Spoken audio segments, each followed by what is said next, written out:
كلنا واحنا صغيرين كنا بنلعب بطيارات الورق، واكيد في مره من المرات اتمنيت انك تكون مكان الطياره دي، واكيد سالت نفسك قبل كده هو انا ليه ما بطيرش زيهم؟ ليه الانسان ما بيطيرش؟ واشمعنى الطيارات دي بتطير مع ان وزنها تقيل جدا؟ في الحلقه دي هنجاوبك على كل الاسئله دي، بس قبل ما نبدا ما تنساش تعمل لايك للفيديو واشتراك في القناه عشان توصلك كل الفيديوهات الجديده. يلا بينا.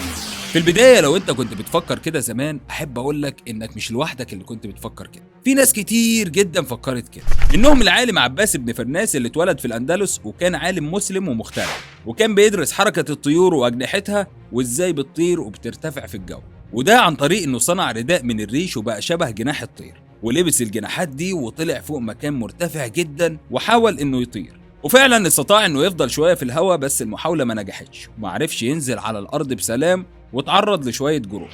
وبعد التجربه دي جت بعدها تجارب كتير واختراعات كتير لحد ما وصلنا في الاخر لاختراع الطياره. هيجي سؤال على بالك دلوقتي، ليه الانسان ما بيقدرش يطير والطياره بتقدر تطير مع ان الطياره اتقل من الانسان بمراحل؟ يا ترى ايه العوائق اللي بتمنعه من كده؟ وايه الحاجات اللي ممكن الانسان يعملها عشان يقدر يطير زي الطيارات وزي الطيور؟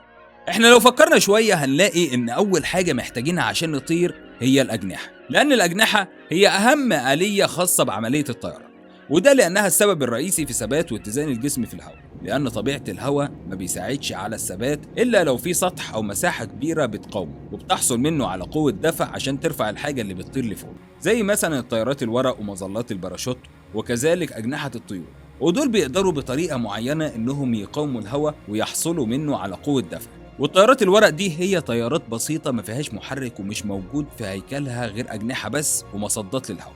ومظلات الباراشوت اللي بيتم استخدامها في عمليات السقوط الحر في الهواء اللي بتقلل من سرعة هبوط الشخص من فوق لتحت، وبيكون متعلق في الجو لفترة زمنية كبيرة، وكل ده معتمد في الأساس على فكرة الأجنحة أو وجود سطح مقاوم للهواء، وبيستغلوا في اكتساب قوة دفع بترفعه لفوق. طيب هل دلوقتي الأجنحة دي تعتبر هي الحاجة الوحيدة اللي الإنسان محتاجها عشان عملية الطيران؟ يعني ممكن أعمل شوية أجنحة وأطير عادي؟ هقول لك في الحقيقة لا، مش هتقدر تطير، لأن الأجنحة مش هي العنصر الوحيد في عملية الطيران، لسه في عنصر كمان ناقص ومهم جدا عشان عملية الطيران تكون ناجحة وكاملة، والعنصر ده هو الطاقة أو الوسيلة اللي هنقدر من خلالها إننا نحرك الأجنحة دي بسرعة وبشكل منتظم عشان نحافظ على وضعية الطيران في الجو.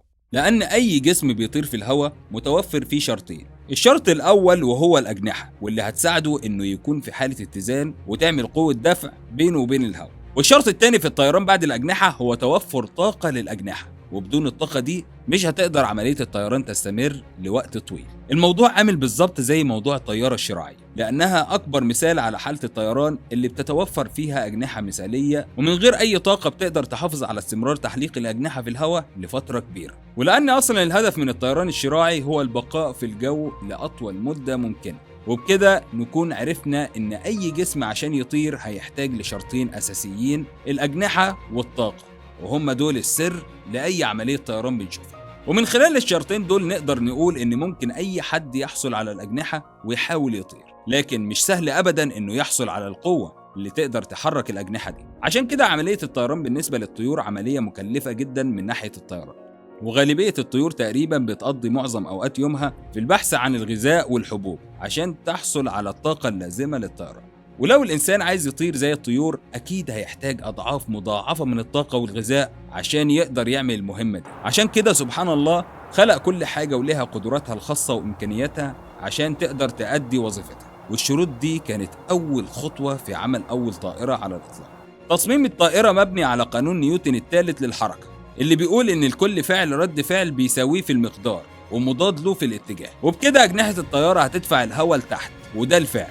رد الفعل بقى هيكون هو الهواء اللي هيقوم هو كمان يطلعها لفوق، بس برضو عايزين نزود الدفع شوية، والمحرك ده اللي هيدفع الطيار لقدام بسرعة كبيرة وهيتسبب في جعل الهواء يتحرك بسرعة كبيرة حوالين الأجنحة، وحركة الهواء اللي حوالين الأجنحة دي هتوفر قوة رفع إضافية ترفع الطيارة لفوق، وده بالرغم من وزنها الكبير.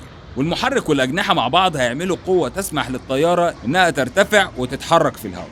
واخر حاجه هنحتاجها عشان تطير الطياره بتاعتنا هي حاجه مهمه جدا، لازم جناح الطياره يكون واخد شكل منحنى من اعلى، لكن من الاسفل بيكون مسطح تماما، والشكل الانسيابي ده بيساعد بشكل كبير جدا لأن جناح الطيارة بالشكل ده لما يخترق الهواء بيعمل على تشتيته، بيتسبب في ان ضغط الهواء من الناحية العلوية للجناح بيكون اكبر، اما الضغط الجوي اسفل الجناح فبتكون قيمته اقل. والتفاوت ده في الضغط بيعمل تفاوت في سرعة الهواء اعلى واسفل الجناح، وده اللي بيخلي الهواء بيطلع فوق الجناح وينزل تحت الجناح وبيستقر اسفل الجناح، وبالتالي يولد قوة رفع.